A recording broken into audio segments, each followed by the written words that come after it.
La sala gran del Teatre Principal de Terrassa ja du des d'aquest diumenge el nom d'Àngels Poch.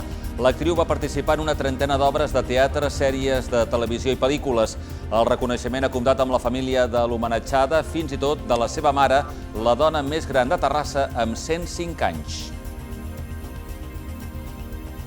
El Raval de Montserrat de Terrassa s'omplia aquest dissabte amb mig miler de persones per reclamar la llibertat de Palestina i per proclamar la solidaritat amb els seus habitants, afectats per l'escalada de violència amb Israel, un conflicte que ha deixat 243 palestins morts i més de 1.900 ferits, mentre que el bàndol israelià ha deixat 9 persones mortes. La concentració ha comptat amb nombrosos parlaments en català, castellà i àrab, així com amb actuacions de música tradicional. El Sant Andreu serà el rival del Terrassa Futbol Club en les semifinals del play-off d'ascens a la segona federació. El partit es jugarà diumenge a l'Estadi Olímpic. El conjunt que entrena l'agarenc Cristian García aconseguia la classificació després de guanyar aquest diumenge per 0-1 al camp del Granollers.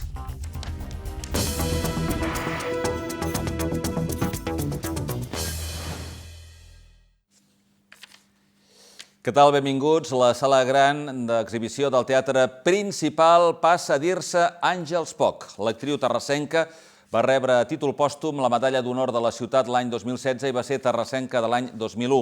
D'aquesta manera, l'Ajuntament vol recordar la memòria de l'actriu i de la seva fructífera i guardonada carrera professional.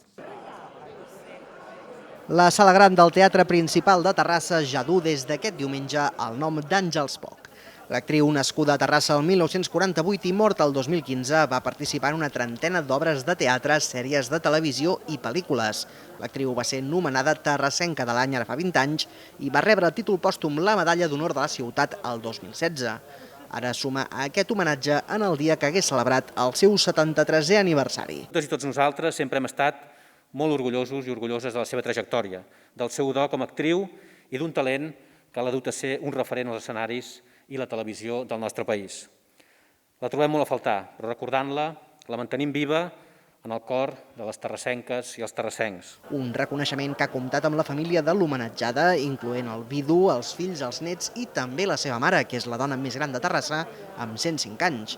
La família ha agraït l'homenatge, que considera tot un honor per la vinculació de l'actriu amb la ciutat i amb la cultura. Continua la vinculació a Terrassa, continua la vinculació amb el teatre, que eren les seves dues passions, diguéssim. Ella mai va voler sortir de Terrassa de viure-hi, vam viure sempre aquí a Terrassa, malgrat que la feina pràcticament el 90% la feia a Barcelona, pràcticament tot, vaja.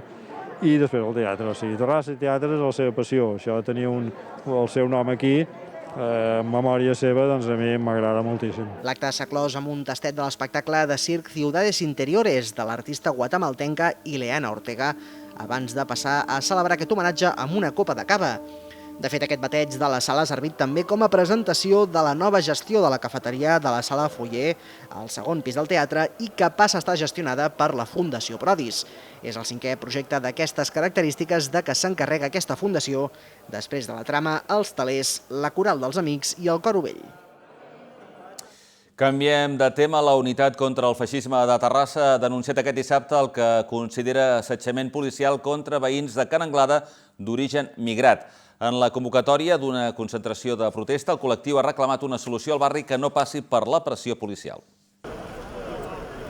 La plaça de Ca n'Anglada ha viscut aquest dissabte una nova concentració per demanar una solució social al barri, al centre de la polèmica les últimes setmanes per un suposat augment de la inseguretat. Unitat contra el Feixisme i el Racisme denuncia una nova estigmatització de Ca n'Anglada 22 anys després dels incidents racistes del 1999 i lamenta l'abandonament del barri per part de les institucions, amb un pla de barris que no s'ha acabat d'executar. S'han començat a treure els gronxadors de les places, s'han començat a treure els bancs de les places, s'han tancat els accessos a les places i això no és una convivència, això no té cap mena de sentit ni farà que aquest barri sigui un barri adequat perquè hi convisqui la gent de manera tranquil·la. Unitat contra el Feixisme i el Racisme assegura que no hi ha cap problema d'inseguretat i que la delinqüència no ha repuntat els darrers mesos. L'entitat lamenta que la resposta a aquest problema inexistent hagi estat tancar alguns espais del barri, fins i tot parcs infantils, així com un increment de les actuacions policials que alguns veïns del barri consideren abusives. Yo me siento súper seguido, ¿sabes? tengo que ir a trabajar, tengo que ir a comprar muchas cosas, pero siempre tengo que registrarme y delante de mis hijos. Y no lo sé. Y quiero saber por qué. ¿Qué hacemos? ¿Qué estamos hechos nosotros? ¿Sabes? Que sí, somos migrantes, pero nada, estamos aquí para luchar, para vivir bien, como todos los demás. Unitat contra el feixisme i el racisme també ha protestat pel fet que l'Ajuntament hagi autoritzat una parada de Vox, citant un acord de la Junta de Portaveus que es comprometia a denegar l'ocupació d'espais públics a partits que incitin a la discriminació racial, ètnica o cultural. Doncs aquesta protesta d'unitat contra el racisme i el feixisme d'aquest dissabte es feia coincidint amb una carpa informativa de Vox a Can Anglada. En total, una vintena de persones s'hi aplegaven darrere, com és habitual, d'una nombrosa presència policial. La visita de la formació d'ultradreta al barri arribava l'endemà que el seu portaveu posés el barri com a exemple d'inseguretat durant el ple d'investidura del president de la Generalitat, Pere Aragonès. Els assistents a la carpa van intercanviar crits i retrets amb els manifestants antifeixistes. Entre els simpatitzants del partit es va poder veure el diputat vallesà Manuel Acosta, que va voler agrair el suport dels votants terrassencs que l'han portat al Parlament i defensava l'ordre i la llei com a solució als problemes de Can Anglada. Ho feia en unes declaracions als mitjans en què no va admetre preguntes dels periodistes. En estos momentos y en esta localidad y en este barrio de Can Anglada, tan superado en muchas ocasiones por la inseguridad, la violencia, muchas veces relacionado con la inmigración ilegal. Nosotros, como siempre hemos dicho desde el Parlamento y en todas nuestras intervenciones y a pie de la calle, lo que defendemos es que el orden, la ley y que la inmigración esté bien regulada y, por lo tanto, obedeciendo al orden y la ley, lògicamente podemos vivir en un espacio de libertad y de garantías. El Raval de Montserrat s'omplia aquest dissabte a la tarda en solidaritat amb Palestina. Les persones concentrades reclamaven la llibertat de Palestina després dels episodis de violència dels últims dies amb Israel. El Raval de Montserrat de Terrassa s'ha omplert aquest dissabte al vespre amb mig miler de persones per reclamar la llibertat de Palestina i per proclamar la solidaritat amb els seus habitants, afectats per una escalada de violència. Un conflicte que durant les últimes 2 setmanes ha deixat 243 palestins morts i més de 1.900 ferits. Encara que tinguem religions, cultures, ideologies diferents, avui ens uneix un valor universal. Estem aquí per la reivindicació dels drets, llibertats i no violència cap al nostre estimat poble palestí. Ens manifestem en contra de qualsevol tipus de violència i que amb el diàleg i l'entesa podem conviure tots junts com a éssers humans i ser feliços. Visca la Palestina lliure! La concentració ha comptat amb nombrosos parlaments en català, castellà i àrab, així com actuacions de música tradicional. Entre els assistents, desenes de banderes palestines, així com multitud de pancartes, la més destacada amb el missatge principal «Aturem el genocidi d'Israel al poble palestí». La resta de missatges, tant de pancartes com de càntics, anaven en el mateix sentit, amb missatges referint-se a Israel com a assassí o opressor, fins a d'altres que clamaven per la llibertat i la resistència de Palestina. Una concentració que arriba després d'un anunci d'alto al foc, però que, segons els organitzadors, vol servir també per reclamar que s'aturi l'opressió i l'expansió d'Israel sobre el poble palestí. Una opressió que diuen que s'allarga ja fa més de 7 dècades. Ja us explicàvem la setmana passada la crisi de Ceuta, on fins a 8.000 immigrants procedents del nord d'Àfrica entraven de manera il·legal a la ciutat autònoma amb la permissivitat del govern del Marroc. Avui hem volgut parlar amb l'expresident de l'Associació Cultural Musulmana de Terrassa, que ens fa una valoració de la crisi de Ceuta. La situació d'aquesta darrera setmana a Ceuta, milers de persones creuen la frontera davant la permissivitat de les autoritats marroquines, ha omplert els informatius i les portades dels últims dies. La comunitat marroquina de Terrassa ho ha seguit amb especial interès, com és el cas de Mustafa Ben El Fassi, el qui durant els darrers anys havia presidit l'Associació Cultural Musulmana de la ciutat. Ben El Fassi admet que la causa immediata d'aquesta crisi ha estat l'anuig del govern marroquí pel fet que Espanya acollís el líder del Frente Polisario, Brahim Ghali, i demana que els dos governs creïn una comissió bilateral per afrontar la qüestió i evitar així que es repeteixin imatges com les que s'han vist a Ceuta.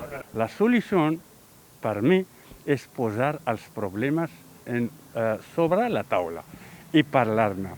y me inclino al diálogo, a la negociación, a la mediación.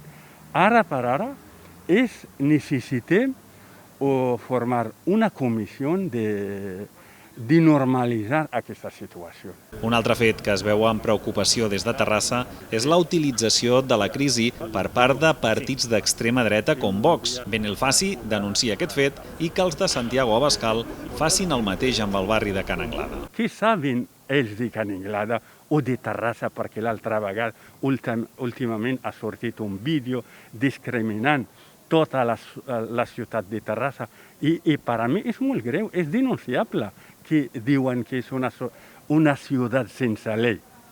Què fan ells aquí en Terrassa? No fan res. Actualment, Mustafa Benelfaci forma part de l'Espai Drets per la defensa dels drets humans i socials de Terrassa.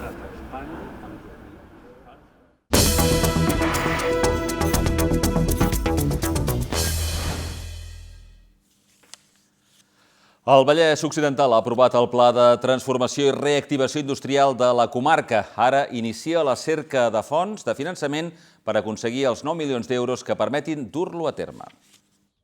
El plenari del Pacte per la Reindustrialització del Vallès Occidental ha aprovat el Pla de Transformació i Reactivació Industrial que es portarà a terme entre aquest 2021 i 2024 pressupostat amb 9 milions d'euros anuals. El seu finançament encara no està clar, ja que acaba de començar la recerca de fons per poder desenvolupar el projecte. Els fons europeus Next Generation són una de les opcions a tenir en compte. L'objectiu d'aquest nou pla és que el teixit industrial de la comarca continuï sent un dels pols principals del sud d'Europa i que la comarca es mantingui com el territori que més aporta al valor agregat brut industrial de Catalunya. La indústria és un element clau del Vallès, ja que suposa el 28% de l'activitat econòmica de la comarca. El pla està estructurat a través de 4 eixos principals d'actuació: el creixement de la indústria, augmentar la competitivitat del sector, millorar la sostenibilitat d'aquesta activitat i, per últim, ser capaços d'analitzar el teixit industrial per tal d'identificar possibles oportunitats de creixement. A més, també compta amb una quinzena de programes dirigits a l'impuls en la creació d'aliances público-privades per tal que les empreses del territori puguin participar de forma directa. El segon Congrés de Qualitat de l'Aire obre inscripcions per a la seva segona edició en format virtual. L'objectiu és enfortir eines de seguiment, activació i implantació de polítiques per a la millora de la qualitat de l'aire al nostre territori. Fer de Sabadell un referent de qualitat de l'aire en temps d'emergència climàtica. Aquesta és la finalitat del segon Congrés de Qualitat de l'Aire i per això comptarà amb un total de 10 ponències destacades i de caràcter internacional. Des dels seus inicis l'any 2019, l'objectiu del Congrés és enfortir les eines de seguiment, activació i implantació de polítiques per la millora de la qualitat de l'aire a Sabadell i al nostre territori. El Congrés ha obert ja les inscripcions per la seva segona edició, que es farà en format virtual els dies 14 i 15 d'octubre de 2021. Hi haurà un total d'11 taules rodones temàtiques que recolliran els eixos estratègics de l'esdeveniment: zones de baixes emissions, Covid-19 i qualitat de l'aire. L'esdeveniment comptarà amb un espai de participació política local entre alcaldes i alcaldesses, així com altres activitats complementàries per fer divulgació. L'entrada a l'esdeveniment és gratuïta, però cal preinscripció prèvia perquè l'aforament és limitat. El comitè impulsor de l'esdeveniment està format per la Generalitat de Catalunya, la Diputació de Barcelona, l'Àrea Metropolitana de Barcelona i l'Ajuntament de Sabadell, comitè que compta també amb un assessorament directe d'un grup tècnico-científic. Investigadores de la Universitat Autònoma de Barcelona han descobert com afecten les alteracions del material genètic d'un ésser viu a la seva fertilitat. L'estudi determina que els canvis anòmals en l'estructura genètica d'aquests éssers representa un condicionant en com es creen i es desenvolupen els espermatozous. Per què hi ha éssers que poden reproduir-se sense problemes i, en canvi, n'hi ha d'altres que presenten dificultats? Què hi té a veure la genètica en tot plegat? Aquesta és la pregunta que s'han fet un grup d'investigadores de la Universitat Autònoma de Barcelona. Pregunta que els ha portat a realitzar un estudi per determinar quina relació hi ha entre les alteracions en l'estructura genètica d'un ésser i com desenvolupa les seves cèl·lules reproductives, és a dir, espermatozoides i òvuls. L'estudi, publicat a Nature Communications i tastat en ratolins, explica com alteracions de l'organització dels cromosomes o material genètic deixa petjada en les cèl·lules germinals masculines, aquelles que posteriorment desenvolupen els espermatozoides. Això permetria entendre el perquè d'algunes malformacions o d'errors genètics en aquest tipus de cèl·lules reproductores. La fusió espontània de cromosomes és un procés que es pot donar en els éssers vius i que de vegades també pot derivar en problemes que provoquen la infertilitat. El descobriment obre noves vies per tal de continuar la recerca sobre l'origen genètic de la infertilitat. Però no només això, aquesta troballa podria ser aplicable en altres malalties que afecten a l'alteració del nombre de cromosomes, com la síndrome de Down. Avui, dilluns, se celebra el Dia Europeu dels Parcs, una jornada que commemora la declaració dels primers parcs naturals europeus a Suècia. Des de Cugat Mèdia han aprofitat la cita per fer una radiografia del Parc Natural de Collserola. Les restriccions derivades de la pandèmia del coronavirus han fet que gran part de la ciutadania hagi redescobert el Parc Natural de Collserola. L'any passat, el parc va registrar 6.300.000 visites, un 26% més que l'any anterior. El confinament ha fet veure a la ciutadania que conviure directament amb la natura és un luxe i a la vegada també representa uns reptes que hem d'assolir entre tots. Un altre dels reptes que afronta l'espai natural és la gestió de la zona perifèrica. Es tracta de l'àrea que rep la major pressió de la ciutat i de les seves activitats i que per la seva proximitat als nuclis urbans fa que sigui objecte d'accions incontrolades, com l'abocament de deixalles.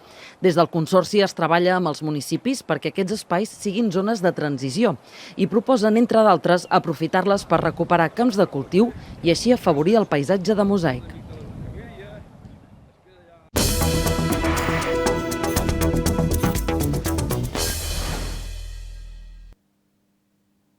S'ha conegut fa uns minuts, el terrassenc Dani Olmo, que milita a les files del Red Bull Leipzig alemany, ha estat convocat per Luis Enrique per participar a l'Eurocopa de futbol, que s'ha de jugar properament. Per tant, Dani Olmo, seleccionat per la selecció espanyola absoluta.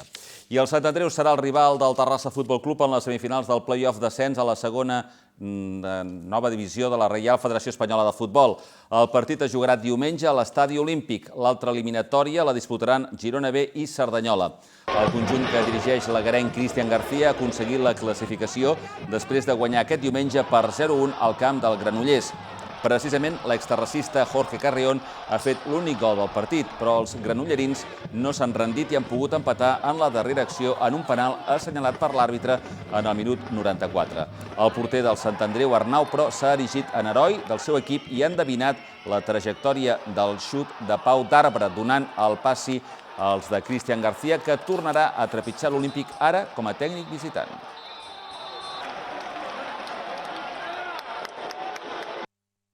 Con ilusión, sabíamos que el trayecto largo era lo que es, tenemos que ganar 3 partidos en los cuales no nos sirve solo ganar porque no nos sirve ni el empate en campo contrario, ahí vamos, pensar ya en el próximo rival, el que nos toque, prepararlo bien e intentar ganar para llegar a la final.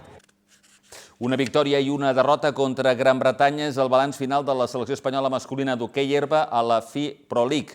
Els Red Sticks, amb una àmplia representació garenca, han perdut aquest diumenge per 2-0 en la darrera jornada de la competició. Dissabte, en canvi, es van emportar el triomf als shootouts.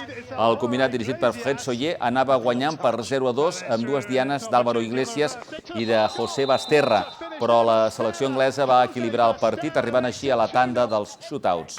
El darrer llançament, transformat pel terrassenc Xavi Lleonard, i les aturades del també garenc Quico Cortés van donar aquesta primera victòria al combinat espanyol. Punt final a la Pro League i ara a pensar en la primera gran cita d'aquest estiu, el Campionat d'Europa d'Amsterdam. Leonard goes round and Leonard walks it into the net. Natació Terrassa femení de bàsquet s'ha classificat per a la final a 8. És, de fet, un fet històric en la secció de l'entitat. La fase final tindrà lloc a partir d'aquest divendres a Vic. L'equip femení de bàsquet del Club Natació Terrassa s'ha classificat per la final a 8 del Campionat d'Espanya de Primera Divisió. I ho ha fet com a primer del seu grup, després de derrotar aquest diumenge per 54-40 al Cué al Balaguer, obtenint així un millor average particular amb el Draft Gramenet, que ha finalitzat segon amb els mateixos 14 punts. La classificació per la fase final, un fet històric en la secció de l'entitat, passava sobretot per guanyar un Balaguer que no s'hi jugava res a l'àrea olímpica. El Terrassa no ha fallat, tot i que els nervis han passat factura. El control del partit durant els 3 primers quarts ha estat del quadre de Jordi Sociats, amb avantatges que han arribat als 17 punts. Laia Riudavets, màxima encistelladora del partit amb 20 punts, era indefensable, però un parcial de 0-15 de les lleidatanes entre el final del tercer període i l'inici de l'últim han situat un perillós 38-36 a 5 minuts pel final. Ha estat llavors quan el Club Natació Terrassa ha tret el seu esperit combatiu guanyador per acabar resolent el partit còmodament.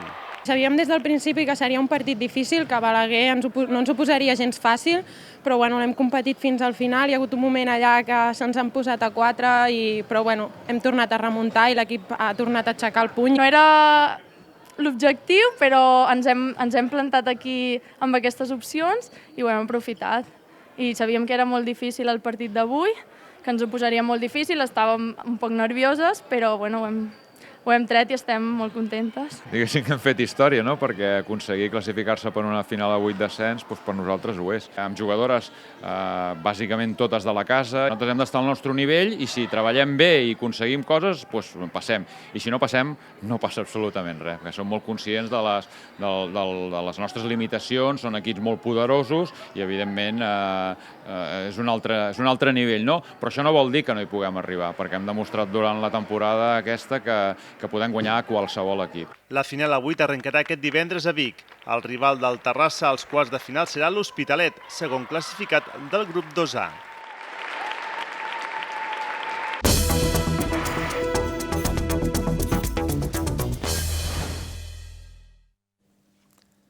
El Fresc Festival Sabadell 2021 escalfa motors per tornar-se a trobar amb el públic.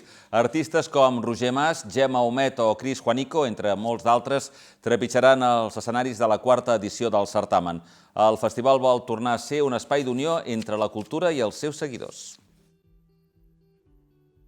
Després de la suspensió de l'edició del 2020 degut a la Covid-19, el Fresc Festival tornarà a l'Espai Cultura Fundació 1859 Caixa Sabadell del 27 de juny al 17 de juliol. El festival acollirà un total de 18 espectacles d'artistes dels àmbits de la música, el teatre i la paraula que es podran veure a l'aire lliure. El públic podrà gaudir novament de les nits d'estiu al jardí de l'Espai Cultura, un autèntic oasi de natura i tranquil·litat en ple centre de Sabadell. L'espai compta amb un amfiteatre ideal per a propostes com les que s'han programat en aquesta quarta edició del Fresc. La iniciativa l'organitza la Fundació 1859 Caixa Sabadell amb BBVA com a partner principal. El Fresc Festival Sabadell 2021 constituirà una de les primeres grans cites culturals presencials tant a Sabadell com al Vallès Occidental després de mesos de pandèmia. Per aquest motiu, es planteja com un gran espai de retrobada entre els espectadors i els artistes en un moment en què la cultura s'erigeix com una de les grans necessitats per superar la situació provocada per la pandèmia. El festival s'obrirà el diumenge 27 de juny amb un homenatge i agraïment al personal essencial que ha estat al peu del canó durant la pandèmia. Qualsevol persona que formi part d'aquest col·lectiu podrà assistir gratuïtament al darrer espectacle de l'actor Peyu, anomenat El Gallardo Espanyol. Totes les funcions del Fresc Festival compliran amb totes les mesures de seguretat sanitàries establertes pel Procicat i s'aniran adaptant a les diferents directrius marcades per aquest organisme en cada moment. La majoria d'espectacles es duran a terme a l'aire lliure, hi haurà reducció de l'aforament i serà obligatori l'ús de la mascareta i de gel hidroalcohòlic, a més de la distància de seguretat entre els espectadors. El ballet s'ha citat aquest diumenge a Sant Cugat amb la nova peça de la companyia Malanden Ballet Biarritz. La peça ha posat 22 ballarins i ballarines damunt l'escenari. El Malanden Ballet Biarritz ha tornat aquest diumenge al Teatre Auditori per reviure la història de França i donar vida a la figura de Maria Antonieta d'Àustria. La companyia, dirigida per Thierry Malanden, ha portat a l'equipament municipal el seu nou ballet Maria Antonieta per aprofundir en la figura històrica de l'arxiduquesa d'Àustria i reina consort de França. Lo que tiene de especial es que los bailarines son maravillosos. Es una coreografía con mucha luz, pero luz interior, luz luz humana. Y eso es muy importante para el público. Y creo también que Thierry tiene una fuerza de coreógrafo que es la de contar las historias de manera muy clara y muy bonita. Aquesta és la quarta vegada que la companyia visita Sant Cugat. Ya es un público creo que nos conoce ya hace diferentes años y muy fiel y para nosotros es muy importante seguir trabajando siempre en ciudades como Sant Cugat, donde la gente nos reconoce. La peça, que ha posat una vintena de ballarins i ballarines sobre l'escenari, és una coproducció creada per iniciativa de l'Òpera Royal de Versalles.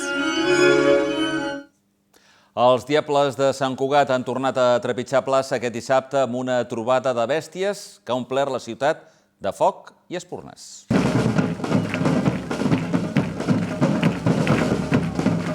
Sant Cugat ha tornat a cremar amb la trobada de bèsties organitzada pels Diables de Sant Cugat.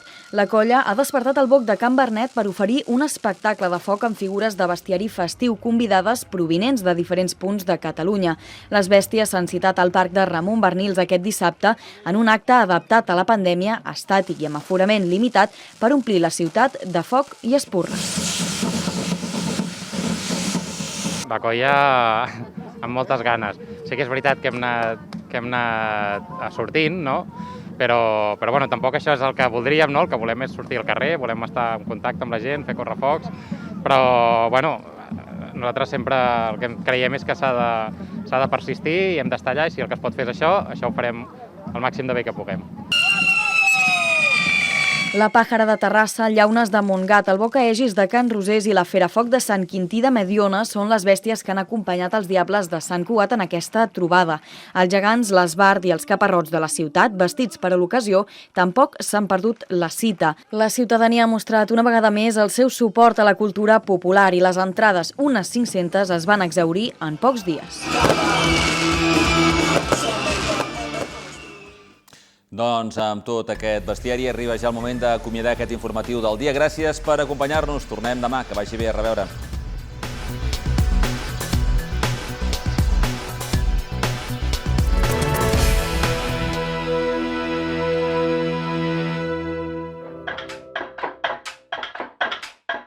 Mm-hmm.